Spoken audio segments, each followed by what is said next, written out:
Good morning to you all. We're in a study of Deuteronomy, the 21st chapter, and we talked about question number 11. Or you want to wash your hands of that question? Are you through with it? What do we see in Jesus' trial? What's taking place? It's what Pilate did, didn't he? You see the basis of it here. He's dealing with the Jewish people, and yet he's a governor, Greek, Roman. And from that standpoint, but he's got to keep peace with the Jews. And he uses this to show that he's not guilty of the blood. But what I want us to see before he passes this principle: you shall put away innocent blood.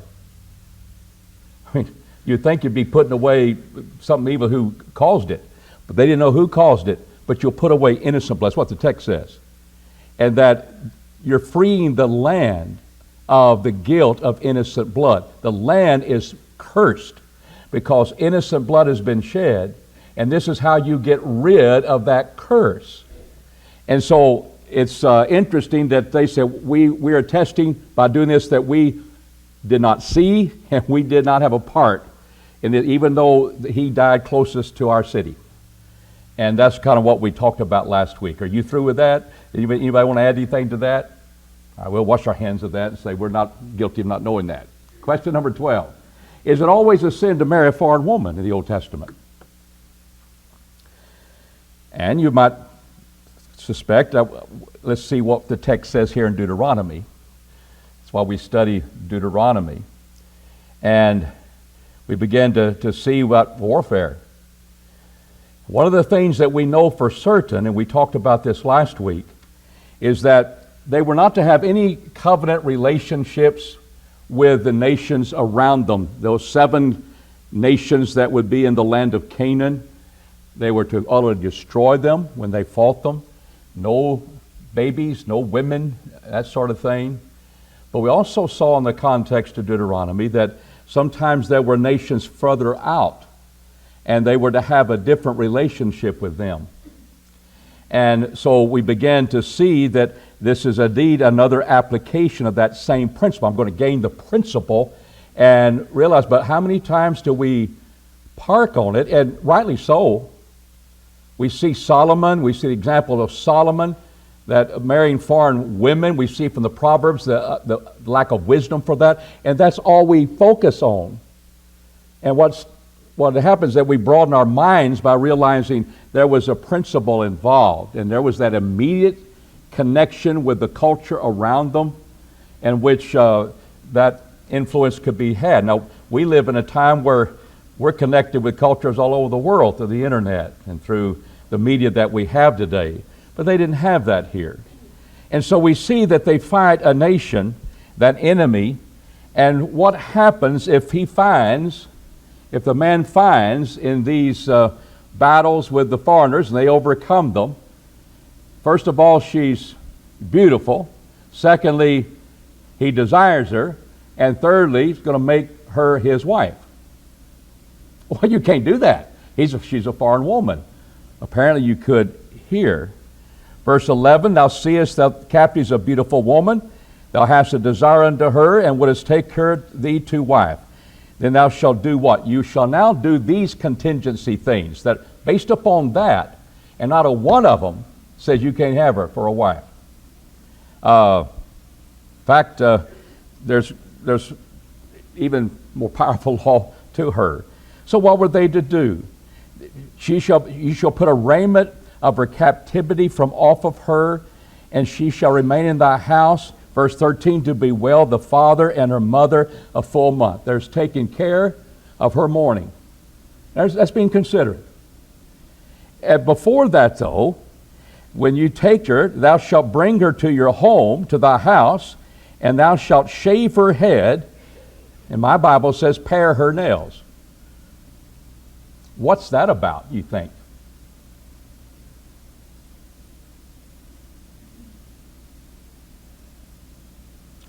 Well, you shave her head because she's in mourning, and you're considered for the next verse, and that may be the case, or it may be what we see a lot of times in the Old Testament when the Levites were purified, and then they were to shave their head, an idea of purity taking place there, and the idea of ceremonial cleanliness. She's a foreigner, and that may have taken place, and apparently they had long nails at that time. They would shorten them to a proper length as far as they were concerned.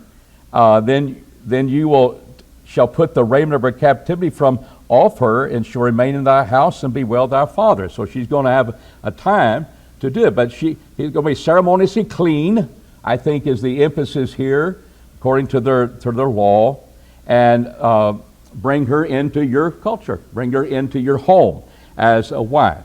And it shall be that if thou have no delight in her, and thou shalt let her, and it says, then thou shalt let her go, whether she will. But thou shalt not sell her for money, as if she were a slave. And thou shalt not deal with her as a slave, because thou hast humbled her. You've made her your wife, and she belongs to you, and so forth. There's this other aspect of it that you let her go. And we don't see anything ever happens after that. We'll see in a couple of chapters what the contingency law about divorce was. But there's the sense of the principle of caring for her mourning, but also sanctifying her according to law and the requirements of law, purification and so forth.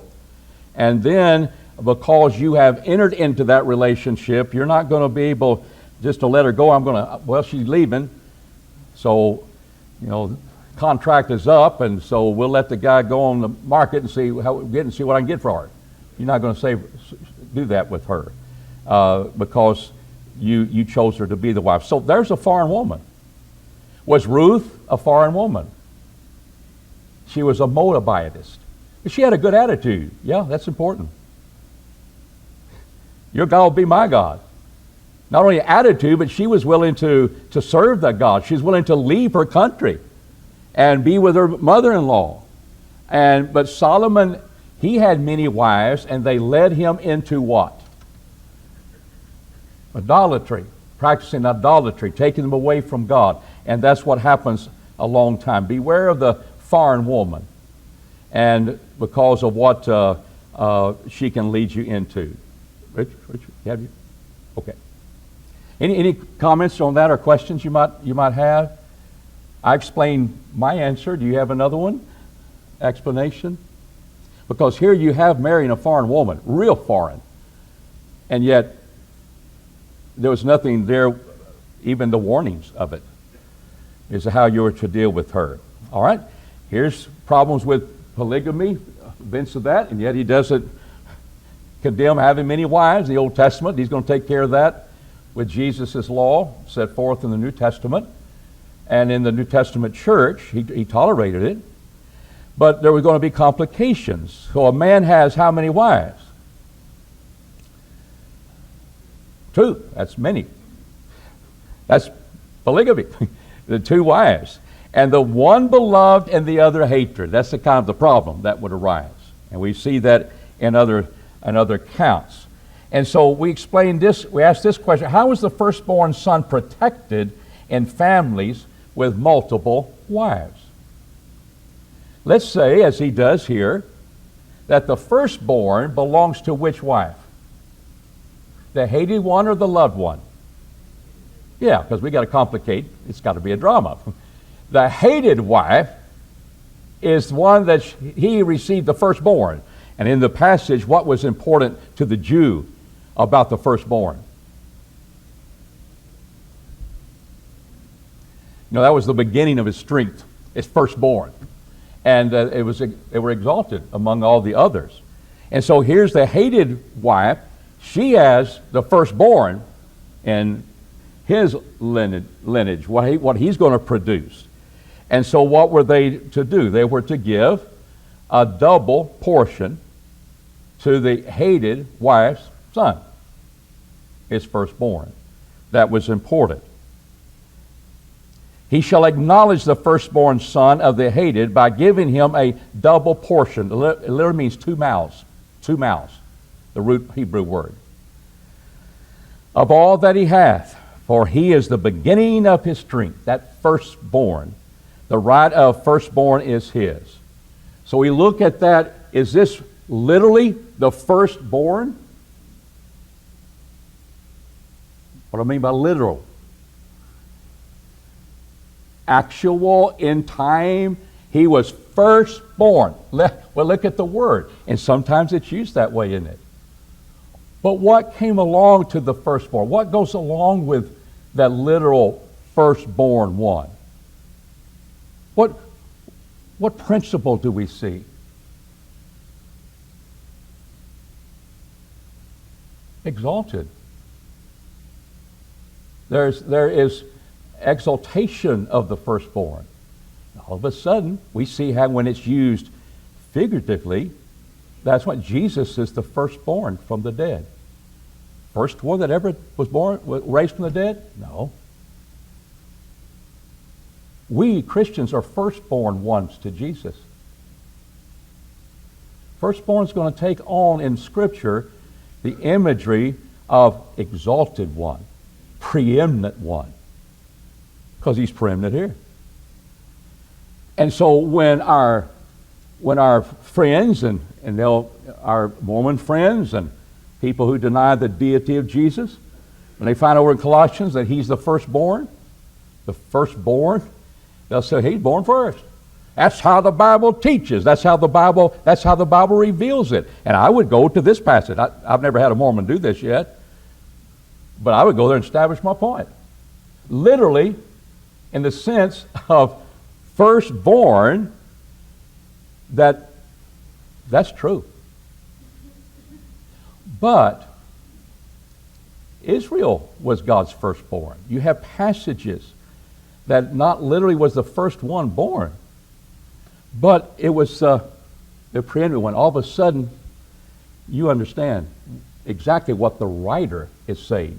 And a lot of times in context, you'll see that when Jesus says he's the firstborn in Colossians, for he created everything. He's the firstborn preeminent one because in him everything was created. That's another harmony. See, Bible harmonizes itself. And sometimes you have to go from literal to figurative to get the actual meaning in the mind of the author, who is God. And it's worth all of the work that you do and studying little details of passages that we sometimes don't see. And I hope you gain from that. Anything about the firstborn, how he's protected? He gets enough for 2 mouths. He gets double of all what the man has. Question 14. What important lesson today would our young people learn if they witnessed or heard what happened to the disobedient children under the law of Moses? Let's see first of all what happened. Let's let our eyes be there outside the city when what happened? Yeah. They stoned this stubborn son. All the men of the city shall stone him to death with stones. So shall put away the evil from the midst of thee. That's what God thinks about disobedient, righteous living children or young people. And he says, and thou shalt put away the evil from the midst of thee, and all Israel shall hear.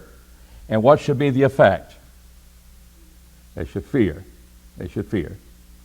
And so what we see is that what was this stubborn and rebellious son? What's the detail? Well, the parents were disciplining this child, and the city had to take care. It takes a village, to raise a child. And here's the discipline part of it. Were they doing what they could? Well, I'll tell you, you'll get a boy in line if you do what you're supposed to do. Really. Father and mother shall lay hold of him and bring him to the elders, because they have chastened him, and he still won't hearken. And so this is what the law was. They were to bring him before the elders of the city, into the gate of his place. And they shall say unto the elders of the city, our son is what? He's stubborn and rebellious, and he will not obey our voice. What's some proof of some of the things he's been doing? He's a glutton and a drunkard. Why would those two words go together a lot in Scripture?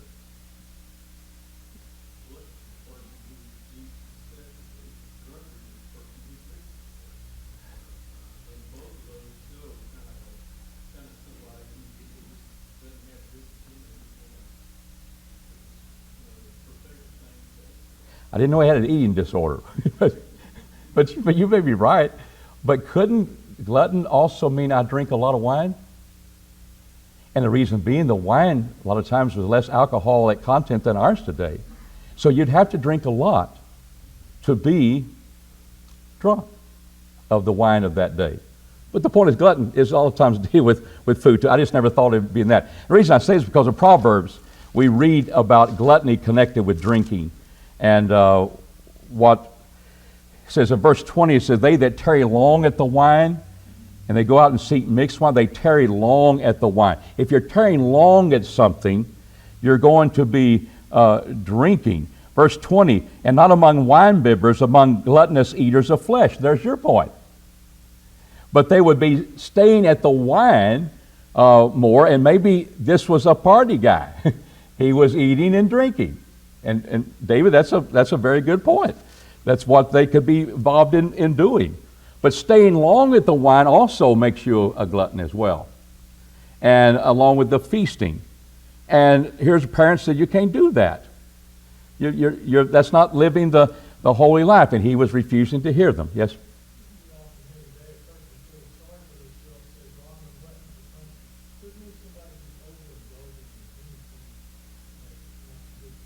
Yeah, that's true.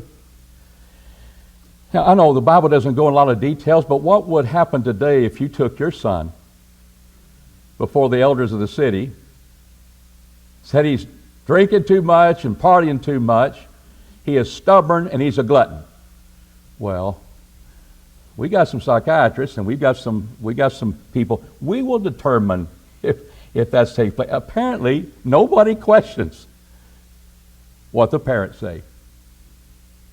They have the evidence, and maybe people have seen that is part is true, but in this particular text, it's just, here's the facts. I'm assuming they're true, and here's what you do with that kind of son. Now, our question is, how would that affect young people today? Or go out of their mind? If we started doing that today and they've lived this culture, they'd be in the streets. 911, I know, would be called. And there'll be people say, oh, that we can't do that.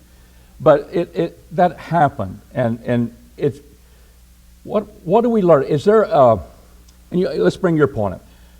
I remember back in the time when capital punishment, I was a young married man at that time. And the church I was in, we had a lot of college people, and they were saying that capital punishment is not a deterrent. And they would bring up all sorts of examples where the crime rate hasn't gone down because of capital punishment. And they're right. They're right in a lot of the examples. And I'm beginning to realize I'm not going to look at it from that standpoint. I think it would be a deterrent for me to watch a hanging in our country in Fort Smith, Arkansas, multiple hangings, and I'm a little boy and I'm looking at that. I think that would deter me a little bit. Maybe not to some. But that's what happened in our country. Because they wanted them to see it. That's what God does here. So I think it would make one think twice if you burned and robbed a place that all of a sudden they take you out and hang you. That's probably unconstitutional now. I don't know. But in due process, at least you pay back all the due and you'll have a prison sentence. I think that would deter people if laws are carried out speedily. I think it still has a deterrent part because it's just astonishing. What are they stoning that boy to death? Now, I don't think he was a 5-year-old, do you? Do you think he's 5 years old, getting drunk and going to feast? But apparently he hadn't left the home with his parents underneath, so we're looking at maybe a teenager. One that can get loose a little bit and get drunk and all of those things that takes place, that might occur. So the point is that what it does, it takes the evil out of your midst. The capital punishment does. Now, whether that deters others, it took care of the one who did the evil. Got one less one doing that. And I don't think I think that's the point. You shed blood, your blood's going to be shed. You're going to pay the price. And we've already seen in here Deuteronomy that here what you accused others of, you're going to face the same, the penalty that's connected with that, just like you wanted them to. There's eye, tooth for tooth. It may not deter you, but it puts side by side this event, and it sure did eliminate you from murdering again. It eliminated you from disobeying your parents again in a radical way. And I think that's the point to be done. Whether it deters another is secondary, but here it says they shall hear, just to hear it, this is being done, and shall fear, reverencing God's law concerning wine and concerning gluttony of the flesh and the eating. All of that would be there. I will never forget, you've heard this before, but I know who was preaching. It was W.L. Horton was preaching in Lubbock, Texas, and congregation there. And it was, the neighborhood had, like a lot of neighborhoods, deteriorated a little bit. But I was in the audience. And I remember sitting there listening to W.L. preach. And of course, he had situations in his life where he had a rebellious son. He was speaking about it. And I knew what he did. I knew it was painful for him. He had cut off that son and would not have anything to do with him. I think he'd protect him if he needed help, but he wasn't going to associate with him and all that sort of thing. And he was speaking about this passage, and a brick came through the church window at that time. Why wouldn't he was nailing it? A brick came through the window. Now, what do you think it did to the audience? Well, it wasn't because of the subject, it's because a brick came through the window. We got some bad characters out there. But what time could a guy out there just wanting to mess up a church building? He couldn't have picked a better time, because all the little kids, it got their attention. I'll never forget that. They probably been sleeping through his sermon. He'd been going a while. But they woke up, and he had their attention. And he used it too. He used it. But I see it, and I fear. And that would have maybe a deterring effect upon a lot of kids. I think it would happen today, but you think it'll ever happen in our time? You're not going to go back to that. And the New Testament Christians, you don't see that happening either. That this was, we see withdrawing fellowship from Christians who are not living right. And we see that's the intense discipline of not associating with them and that sort of thing. But we don't say putting to death people who lie, like the two that lied about what they gave, and that's fire. They were involved in lying about that. Well, they were struck dead. God did that. Yes, sir. Well, I know. And we couldn't do it as Christians anyway. But it sure would be, I think, attention-getting. Question 15. How could Israel defile the land even after they obeyed the law and putting a person to death? How could that happen? We'll come to the latter part of chapter 21. If a man hath committed a sin worthy of death, and he be put to death, and thou hang him on a tree, what were they to do or not do? Richard? That's right, in that same day. And again, does that mean they crucified him on a cross, on a tree? See, this is what we see in the Old Testament as well. And yet, these passages will be brought into the New Testament. And cursed is the one that hangs on a tree. Who's that applied to in the New Testament? Jesus. Was he literally crucified on a tree? Yes, but that's not where the principle is different. That they would kill and hang the bodies up there for effect, but they would take it down for the day and bury it. And Joshua did that to the king of Ai in Joshua 8:29. That day he took the body down, buried it under stones with all of the children and so forth in that particular time, and cursing the city, and the body was taken down after it was hanging. And then the burial was a little different too. But they were not to allow that to happen. And so this would be something that they were to bury it, because he that is hanged is accursed of God. Jesus will take that to another level, doesn't he? But by understanding the principle, we'll say, well, I know what context, but see, all the passages that are fulfilled in the New Testament are not always by the context.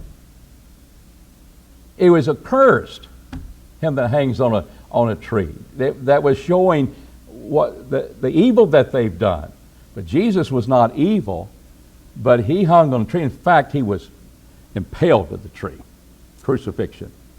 And so we have to go back and forth and realize that sometimes the context is vividly connected. Sometimes it's not. We've got to find out what was on your mind, God. What's on your mind in the New Testament when they take this passage out of its context? We learn both sides and appreciate the distinction. Question number 16. Finders, keepers, losers, weepers. That was a proper ethic among God's people. Is that true or false? Eye for an eye, tooth for a tooth. Well, you take mine, I'll take yours. It could be real close to that. What do we see? What principles applied here? And as we go into chapter 22 and first 4 verses.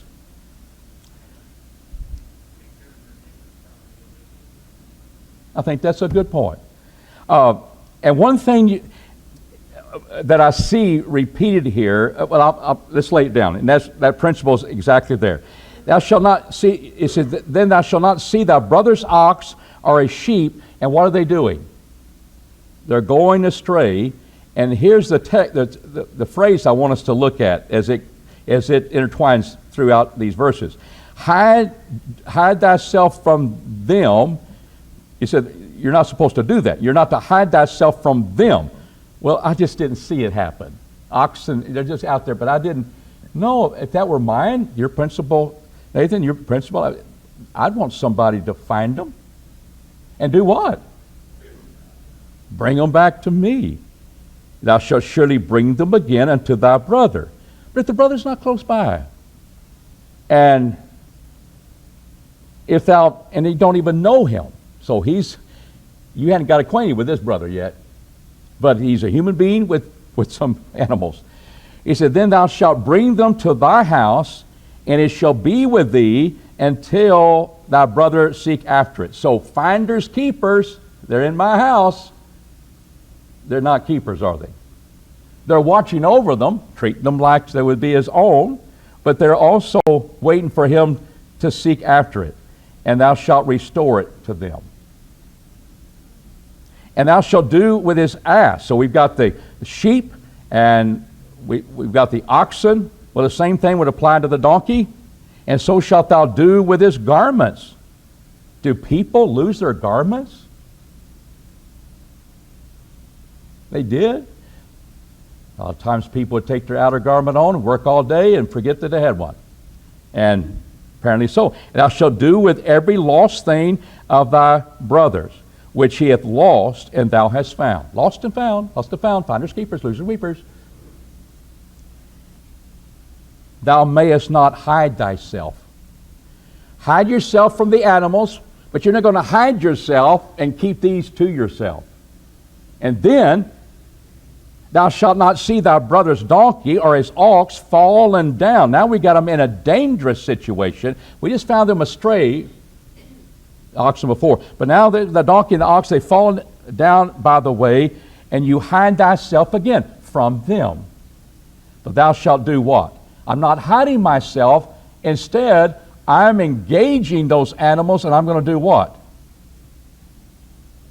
I'm going to help him to lift up again. It's like, well, I see what you got a problem, and I can't help you, Dad. I'm a little busy. And lift him up again. So that's a great passage. When you have a flat out here and you can't get anybody, and you see a brother pass you by, and he doesn't help you. You got that, and the Good Samaritan. You got a lot of passages to talk to him about. Why didn't you stop and help me? Too busy. You're not supposed to hate yourself from that. You're supposed to help. Help me crank this thing up. Help me get these boats off. But there's that great principle of engaged in helping others when they need help. Have you ever had to trace down a lost dog for your neighbor and help them find it? That's happened a lot in my life. I spent a whole afternoon in Lithuania trying to find a collie. It was the preacher's wife's collie, so we had to spend the time to get it. She was upset. And it took a lot of money that day to find the collie. Nobody knew where the collie was until that happened. And all of a sudden we found the collie. And we didn't hide ourselves from him, but they sure did until we came up with the money. Then all of a sudden they came through. So there's a lesson learned there as well. But there's just some of helping your neighbor. And I think, they put it first, I would want that to be happening to me. We talk about the golden rule. So it wasn't finders, keepers, losers, weepers. Now, if you've got an expensive dog and you put on the corner, found lost dog, does the law allow you to keep it after a while if nobody claims it? I haven't gone that far. I don't know. But we said, but wonder if they come back a little later after maybe a time and yeah, I still got him. That's the way we'd ought to be as we're taking care of the animal for them. Any questions or comments on that? All right, question number 17. When he speaks about the distinction between the sexes, distinction among the sexes is to be honored in one's dress and appearance among God's people. Is that true or is that false? From Old Testament text. Very true. It is very much connected with the distinction of the sexes. Woman shall not wear that which pertaineth unto a man, the other way around too. Neither shall a man put on a woman's garment. For whosoever doeth these things is abomination unto Jehovah thy God. Did God go the trouble of making male and female, and now we don't care how we clothe them? He's very particular about that with his people. And they were not to mix the two. So here's a guy that likes to dress in women's clothes and garments. Transdresser. Would that be okay with God? We'll laugh at them. We'll joke with them. We'll think they're cool a lot of times in our culture and our society. But the woman wearing a man's clothes. And you say, well, what we got going now? We got women wearing pantsuits. Is that true? It's been happening a long time. And that pertains to a man. Would you like to wear her pantsuits? Well, if I could get in them, I would. No, they're pretty feminine. There's a distinction. What were men wearing in this day? Robes? What were women wearing? Robes. But you could tell the difference. There was distinction between the two. And they were not to cross them.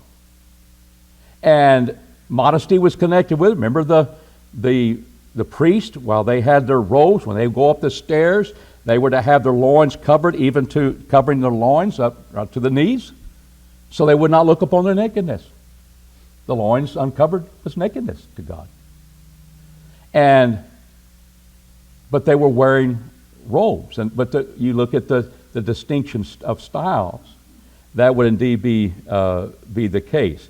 So we have to look deeper than say, well, they're putting on something with two legs in it instead of a dress.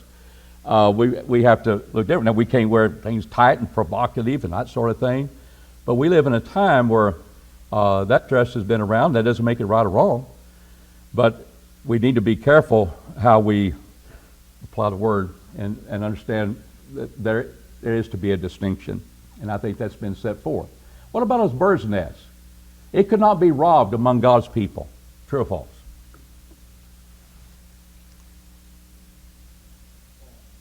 I think so. From the mother's perspective, right? It's not wrong from God's perspective, but here is a wonderful principle how God wants us to care for the lesser animals, how God wants to care about the creation, and we are to be helping the animals get out of pits and so forth. But here's a kindness, and you say, well, you're transferring people's thoughts to an animal. I think God does that a little bit. How He wants us to treat them anyway, if they feel this way. If a bird's nest chanced to be before thee in the way, in any tree or on the ground, with young ones or eggs, and the dam, the mother sitting upon the young or upon the eggs, thou shalt not take the dam with the young. You let that scene go. And there was nature, there was producing after their kind. That's something God has set in order. Don't interrupt that. You'll let the dam go, but the young thou mayest take unto thyself, that it may be well with thee, and thou mayest prolong thy days. Because they're going to punish them. So you let the dam go because you have the eggs for breakfast. If you like that eggs, you can do that. That was not robbing the nest. Now the mother comes back, yeah. But it was that moment where she's sitting on those eggs. You don't take both of them. Yeah, just take them all. I'm going to don't care about her. And that was something that God specifically talks about. And then thou mayest prolong thy days. If you get to that cold hardiness, there'll probably other things that are taking place as well. You'll be out of this land. And they were to honor that. And I think that's become very, very important. All right? Any comments? Just a little. See, there's some 23 different laws. This is not a narrative. This is not a story. It's just one law right after another.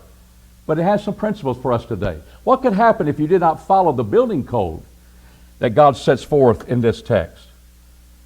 Was there a building code set forth by God in His law? Yes. That's right. And that's the principle we think about today. What do we have in store for that? We got insurance. They trip on our property. But wonder if we were not protecting our property from such things. Let's quickly do this. When thou buildest a new house, we're doing that these days, then thou shalt make a battlement, my Bible, all for that they would have flat roofs. And if you have a flat roof, can you walk off the edge? Yeah, so you needed to have a battlement. That's the idea around it. That thou shalt bring not blood upon thy house, if any man fall from thence. You'd be guilty of his death if he fell from his house and he died. So you did that. It didn't say State Farm will be there to take care of you if you don't. But if you don't do that, you'd be liable, even under laws. And so there's where again, your property, the things of nature, the animals. All of a sudden, he's getting into that area, and we'll have to. Our time is up. We'll stop there, and next time we'll deal with the plowing of an ox and an ass together. Figure out why that was so bad, and we'll, Lord willing, be back to that. No, we're not next week. You've got 2 weeks to work on that one, because we've got the visiting preacher next week. Thank you.